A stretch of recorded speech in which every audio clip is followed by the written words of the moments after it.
Assalamualaikum warahmatullahi wabarakatuh. Salam sejahtera untuk kita semua. Semoga sobat warga desa tetap semangat menjalankan aktivitas sehari-hari. Sobat warga desa, dimanapun Anda berada, saya akan mencoba membahas apa itu perencanaan pembangunan desa berperspektif gender dan inklusi sosial. Undang-Undang Nomor 6 Tahun 2014 tentang Desa mendorong kepastian penerapan prinsip kewenangan asal-usul dan kewenangan lokal berskala desa, diatur dan diurus sendiri oleh desa. Melahirkan berbagai jargon yang menjadi perspektif sekaligus semangat, di antaranya satu desa, satu rencana, dan satu anggaran. Secara mandiri, desa dapat merencanakan kebutuhan pembangunan sesuai dengan konteks dan kepentingan masyarakat, diputuskan bersama sebagai bentuk keputusan lokal. Keputusan yang bersifat kolektif, yang pada prosesnya melibatkan seluruh komponen masyarakat di desa seperti ini, merupakan jantung kemandirian desa. Secara tegas di pasal 3 Undang-Undang Nomor 6 Tahun 2014 tentang Desa menyatakan bahwa pengaturan desa diantaranya dilakukan berasaskan partisipasi dan pemberdayaan.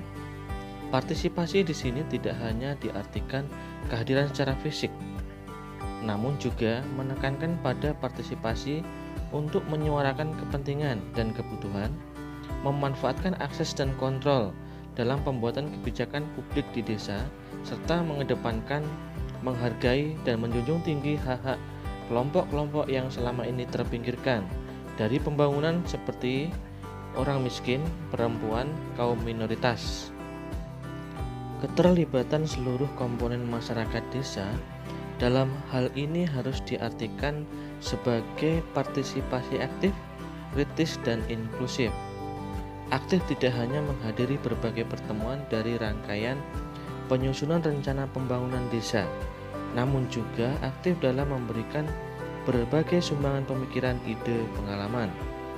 Kritis dalam hal ini adalah sikap dan cara pikir yang lebih mengedepankan kepentingan dan kebutuhan bersama seluruh masyarakat, sehingga perdebatan, dialog, dan keputusan yang diambil betul-betul merupakan hasil analisa yang menyeluruh dan menyentuh akar persoalan.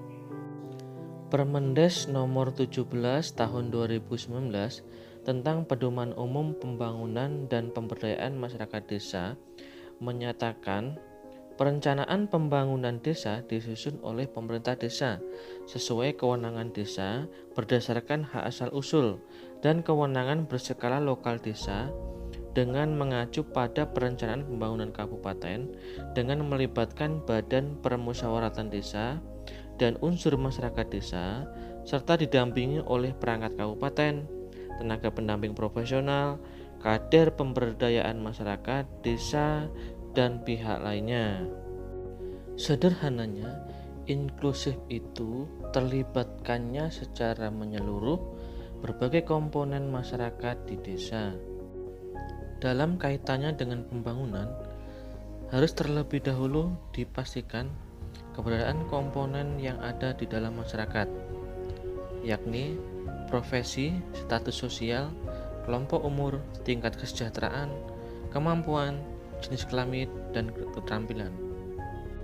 Untuk memastikan pembangunan yang inklusif, maka perlu diperhatikan aspek partisipasi aktif, terutama kelompok rentan yang selama ini termarginalisasi dari proses pembangunan, mulai dari penilaian kebutuhan, perencanaan kegiatan, pengambil keputusan, penyusunan anggaran.